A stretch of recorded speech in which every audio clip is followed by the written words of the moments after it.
now yield to the Deputy Whip of the House on the Republican side of the aisle, one of the authors of this important legislation, Mr. Ferguson, for such time as he may consume. Gentleman from Georgia, Mr. Ferguson, is recognized. Thank you, Mr. Speaker. I'd like to thank the chairman and the ranking member for this opportunity, and I rise to support H.R. 3539.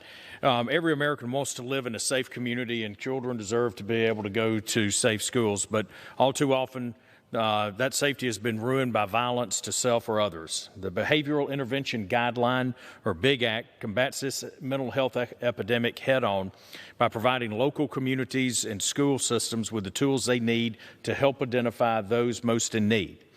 All across the country, schools like Columbus State University in my home state of Georgia and Texas Tech in Lubbock, Texas, these schools have implemented behavioral intervention programs following the 2008 tragedy at Virginia Tech.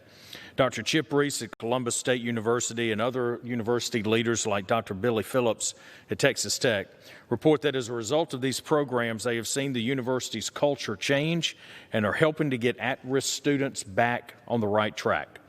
This important legislation would foster this approach by providing federal guidance in the form of best practices.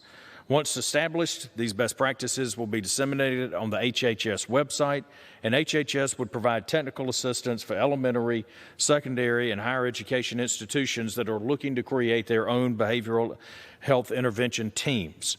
Now more than ever, our students should have the proper resources and a supportive community around them to help to benefit their mental health. I strongly urge my colleagues to support this important piece of legislation. Mr. Speaker,